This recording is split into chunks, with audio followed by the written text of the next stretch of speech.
ጉድ በይ ሸቃሊት የዛሬ ይለያል። ሀገሬ ልጆች የተፈራው አልቀረም ማለት ነው። አላህ ይጠብቀን። የኔ ምስኪነትን የሆነች ለመናገር በጣም አሳዝናኛለች። እንግዲህ ግማሹን ታሳዝናለች፣ ግማሹም እየተሳለቀባት ይገኛል። ግማሹ ደግሞ ሰይድ አደረጓት እያሉ ነው ማለት ነው። ለማንኛውም እንግዲህ ማስጠንቀቂያ ማታርገኝ ማስጠንቀቂያ ማትንሳይ ነውና ነገሩ። እንደዚህ የምታደርጉ ሰዎች ካላችሁ ጠንቀቅ በሉ። የእናንተ መጨረሻ መሄድ እንዳይሆን ማለት ነው።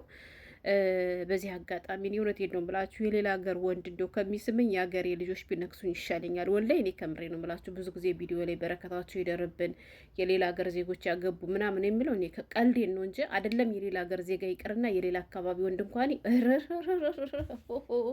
ቀልደኞች ናችሁ እንዴ!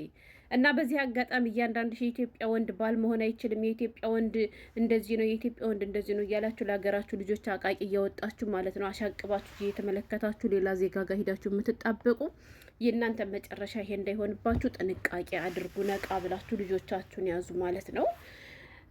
እንግዲህ መቼም የዱቤ ሸቃሎች ጉዳይ አልቅምና ወደ ገደለው ልውሰዳችሁ። እኔ በነገራችን ላይ ሰው መጣ ነገር መጣትል ነበር አያት ያለ ራህማትና ማለት ነው። ሰው ከሰው ከተጨመረ መቼም የሆነ ነገር አይጠፋም በማለት ነው እንዲህ ሁንብ ብዬ እንግዲህ አንገቴ እንደፍቼ እዚች ኮንትራት ስንት ዓመት ሙሉ የምጥመነምነው ማለት ነው። እናማ ምን ላችሁ ፈልጌ ነው የዱቤ ሸቃሎች ስል አንቺ እስከየት ነሽ እንዳትሉ እኔና መሰሎችም በነገራችን ላይ አይመለከትም። እነማን እንደሚመለከት ራሳቸው ጠንቅ ያውቁታል ማለት ነው። እንግዲህ ውድ ቤተሰቦች መግቢያ ላይ ቪዲዮዋን ቀንጨብ አድርጌ ያሳያችሁ እህታችን የምትኖረው እዚህ ዱባይ ነው ማለት ነው። እና ያው መሻላህ እየኖረች እያለ እንግዲህ እዚህ ዱባይ አግብታ ነበረ። አግብታም ደግሞ ለ7 ዓመት ያክል እንደኖረች ተናግራለች ማለት ነው። መጨረሻው ግን የሚያሳዝን ሆኖ እንዳያቸዋት ወጣ እንግዲህ የወገን ያለሽ እያለች እኔ እኮ ግርም የሚለኝ ማለት ነው ገና ከጅምሩ መርጣችሁ ስትሄዱ ወገኖቻችሁን አታማክሩም። የሆነ ችግር ሲደርስባችሁ ግን ከነሱ ጋር ሳይሆን የምትሆኑት መታችሁ የወገን ያለሽ ነው የምትሉት። ስለዚህማ ማን እንደ ወገን ማን እንደ ሀገር ልጅ ያገሬ ልጆች ከዛ ይች ልጅ ትላችሁ አግብታ የነበረው የእኛን ሀገር ዜጋ ሳይሆን ፓኪስታኒ ነው። ደግሞ እነዚህ ፓኪስታኖች የማይገቡበት የለም። በነገራችን ላይ ብልጦች ናቸው ማለት ነው። ቆንጆዎችም ስለሆኑ ይመስለኛል አረቦችን ራሱ ያገባሉ አይደለም ሸቃሎችን ማለት ነው። እና ይችታችን ፓኪስታኑን አግብታ ለ7 ዓመት ያክል አብረው ኑረው ነበር አሉ ማለት ነው። ከዛ በ7 ዓመት ውስጥ ደግሞ 2 ልጆችን ወልደዋል ማለት ነው። መሻላ እና 2 ልጆችን ወልዶ እሷም ጎበዝ ነች ትሰራለች አሉ። በጣም ጀግና ስለሆነች እንደፈለገ አሞናሙና ይዞ ኖረች። ከዚያ 2ቶቹ ልጆቻቸውንም እያሳደጉ አብረው ኖሩ እና ሰሞኑን ግን ያልታሰበ ዱብዳ ወርዶባት እንዳያችኋት እንባ በንባ ሆናለች ማለት ነው። ዱብዳው ምንድን ነው መሰላችሁ? እኔ የሀገሬ ልጆች አይደለም የሌላ ሀገር ዜጋ ይቅርና ሀታ ኢትዮጵያዊ እንኳ ቢሆን የሰፈራቸውን የሚታወቅ ሰው አግቡ። የሆነ ችግር እንኳ ሲደርስ እንዲጠየቅላችሁ የሚለው በምክንያት ነው። አያችሁ ዘርማን ዘሩን የማታውቂው እንደች ጉብት ይበታለች። በመጨረሻ መታችሁ ታለቃቅሱብናላችሁ ማለት ነው። በእናንተ ምክንያትም ልጆቻችሁ ራሱ ዋጋ ይከፍላሉ። ከዛ በአጋሊው ፓኪስታኑ ምን ቢያደርግ ጥሩ ነው መሰላችሁ? ለልጆቹ ወርቅ ልግዛላቸው ይልና ለካ ሰው ቆኖ እሷን ሊሸውዳት ፈልጎ ማለት ነው። ወርቅ ልግዛላችሁ ይልና እነዚያ ልጆች ይዞ ፓስፖርቱን ይዞ ጥፍት ያገሬ ልጆች። ከዛ ግማሹ እዚህ ዱባይ ነው ያለ ተደብቆ ነው እያለ ነው አሉ። ግማሹ ደግሞ እንግዲህ ፓኪስታን ሀገር ልጆቹን ይዞባት ልጆቹን ሰርቆ ፓኪስታን ሀገር ይዞብኝ ሄዷል እያለች ነው ማለት ነው። እና እንዳያችኋት በእርግጥ መሻላ ልጅቱ ጀግና ነች ማለት ነው። ጀግንነቷ ምንድን ነው ካላችሁኝ የተጋባችሁ በሚገባ በስነ ስርዓት በኤምባሲ በፍርድ ቤት ነው ማለት ነው።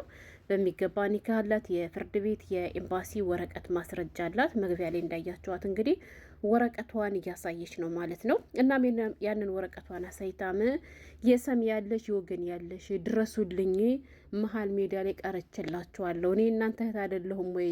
በምንድነው በፓኪስታኒ ስጎዳ በፓኪስታኒ ስከዳ እናንተ ወንድሞች እያላችሁ እንዴት ትላላችሁ ብላ እንግዲህ የድረሱልኝ ጥሪ እያሰማች ነበረ። እና እንግዲህ ያኮረፉ ወንዶችም እሰየው ደግ አደረጉሽ እያሏት ነው ማለት ነው። ምክንያቱም ጥሩ ቅድ አይደለም የቀደርሽብን። ሴቶቻችን አልፎ ተርፈው ለሌላ ሀገር ዜጋ እየሄዱ እኛን ንቀው እኛን ጥለው ሌላ ሀገር ዜጋ እንዲያገቡ ፈርድ ቀደሻል እና አንቺማ ቅጣት ይገባሻል፣ አይመለከተንም፣ እንደፈለግሽ መሆን ትችያለሽ እያሉ እንግዲህ ወንዶቹም እንትን እያሉ ነው። ሴቶችም ማናባሽ እያለሽ ሴዴግ አደረገሽ እያሏት ነው ማለት ነው። አንዳንዶቹ ደግሞ እየሳቁባት ነው። እንዴት ነው ፓኪስታኒ አግብታ 7 ዓመት መቀመጥ የቻለችው? እንዴት ፓኪስታኒ አምና ከፓኪስታኒ ልጅ ወለደች ይችላሉ። ብቻ ይጣል ሀገር የልጆች እንግዲህ የእህል ውሃ ነገር አንዱን ከአንዱ ያደርገዋልና እህል ውሃ እንግዲህ ሁኖባት ይሄ ነገር ተፈጥሯል ማለት ነው። እና ግን አሳዝናኛለች ወላሂ። ያሰቡት 7 ዓመት ሙሉ ዋጋ ከፍላ እሷ እያለች ያለችው እንግዲህ እኔ ከእሱ የተሻለ ስራ እሷ ትሰራ ነበር አላቅም። ብቻ ግን ገንዘቤንም በልቶ ገንዘቤን መብላቱ ደግሞ አልበቀው ብሎ ልጆችን ሰርቆኝ ጠፋ፣ ልጆችን ይዞብኝ ጠፍቷል። እና ከጎን ይሁኑልኝ እናንተ ኢትዮጵያኖች ወይ ለዛሬ ለክፉ ቀን ያልሆናችሁ ለመችል ቶሎ ነው ብላ እንግዲህ ምርረው ላይ እየተናገረች ነው። ስለዚህ አቅሙ ያላችሁ በተለይ ደግሞ የዱባይን ሕግ የምታውቁ ሰዎች ከጎኗ ሆኑላት ስል መልእክቴን አስተላልፋለሁ። እኔም እንደ አንዲት ሴት ማለት ነው። ምክንያቱም እኔ አልደግፍም። በነገራችን ላይ ብዙ ጊዜ አይታችሁኝ ከሆነ ያው ለቪዲዮ እያልኩኝ በረከታችሁ ይደሩብን የኢትዮጵያ ወንድ ከምታገቡ የሌላ ሀገር ዜጋ ማግባት ምናምን እላችኋለሁ። ወላሂ ግን ከምር እናውራ ከተባለ እንዳልኳችሁ የሌላ ሀገር ዜጋ ከሚስመኝ የሀገር የልጅ ቡጭቅጭቅ አድርጎ ቢነክሰኝ ይሻለኛል ማለት ነው። ገባችሁ? እኔ በጣም ነው መፈራ በዚህ ዙሪያ። በነገራችን ላይ አይደለም የሌላ ዜጋ ይቅርና እንዲሁ የሌላ አካባቢ እንኳን የሚያገቡ ሴቶችን ደስ አይሉኝም። እውነት እነጋገር ከተባለ እኔ በሌላ መንገድ እንዳታዩብኝ ግን ክፉ እንዳለ ሁሉ ደግ አለ፣ ደግ እንዳለ ሁሉ ክፉ አለ።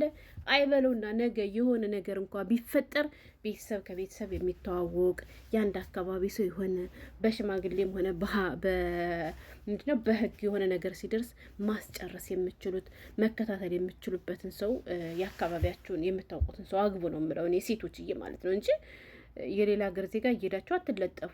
እስኪ እንዲሁ ለምሳሌ አረብ ፈረንጅ ምናምን ቢሆንስ እሺ ለገንዘቡ ብላችሁ አግብታችሁ ይለፍላችሁ ልል እችላለሁ። እንደናንተ ጥገኛ ስደተኛ በራሱ እንኳን የመኖሪያ ወረቀት ማሰራት የማይችል እነዚህም ባንጋሊዎች፣ እነዚህን ህንዶች፣ እነዚህን ሱዳኒዎች ጋር እየሄዳችሁ የምትጠመጠሙ ሴቶች ግን ምን ልታተርፉ ነው ነው ጥያቄ። ምን ልታተርፉ ነው? ለዚያማ ኮራ ቀብረር ያለው ድሆ የሀገራችሁ ልጅ ምን አላችሁ? ስለዚህ የኢትዮጵያ ወንድ ለትዳር አይሆንም፣ የኢትዮጵያ ወንድ አይደለም፣ የኢትዮጵያ ወንድ እንደዚህ ነው እያላችሁ የሀገራችሁ ልጆች እያናነቃችሁ እያጣጣላችሁ ሌላ ወንድ ፍለጋ የምትሄዱ እህቶች ነገም የእናንተ መጨረሻ እንዲህ ሊሆን ይችላል። አሁን ይችልች ማለት ነው። ለምሳሌ የሀገሯ ዜጋ ቢሆን ያገባችሁ ሀታ የሌላ አካባቢ የሌላ ሰፈር የሌላ ክልል ልጅ እንኳ ቢሆን በማጣየቅ አንዱን ከአንዱ አድርጋ እንደምንም ልጅ ማግኘት ትችላለች። እስኪ አሁን ይሄን ከየት ወዴት ብላ ትፈልግ ሀገሬ ልጆች ከየት ወዴት እና የዱቤ ሸቃሎች ማለት ነው። እኔ ምን እንደምል አላውቅም። አሁን እኮ ማለት ነው ባንጋሊ ምናምን እኮ ነፍ እኮ ነው እዚህ ሀገር ነፍ ምን የሌለበት አለ ሀገሬ ልጆች ደግሞ ተው ይቅርባችሁ። እና ለእህታችን ግን አንዴ ሆኗል እና ነገሩ ድምፅ እንሆናት ነው የምለው ሌላ ነገር ላችሁ አይደለም። አሳዝናኛለች። ወደ ቀላል አይደለም። 7 ዓመት ሙሉ ዋጋ ከፍላ ልጆቿን አሳድጋ እንዴ ኧረ እንዲሁ አዳየዋ እንዲሁ ከክፉ ነገር አያጣልፋቸው የሀገሬ ልጆች። በተለይ በዚህ በትዳር ዙሪያ ከባድ ነው እና ሄድላችሁን የመጣሁት እና የሰው ሀገር ሰው አታግቦቶች ምንም ይሁን ምንም የሀገራችሁ ልጅ አግቡ። ደግሞ ከኮንትራት ቤት አትጥፉ። ማግባት ስትፈልጉ ሀገራችሁ ገብታችሁ አግቡ። ከዚያ ግብታችሁ እንደፈለጋችሁ ሆናችሁ ሸር ብትን ካላችሁ በኋላ ስጠግቡ ቢሆን ተመልሳችሁ ኑ ነው የምለው እንጂ እኔ ሲጀመር እኔ ስደት ላይ ሆኖ እንዲሁ ማግባትን አላበረታታም። እውነቴን ነው የምላችሁ። ወላሂ ስደት ላይ ሆናችሁ አታግቡ በቃ። እና ሄድላችሁ ነበረ። ሰላም ሁኑልኝ። ለእህታችንም አላህ ይድረስላት።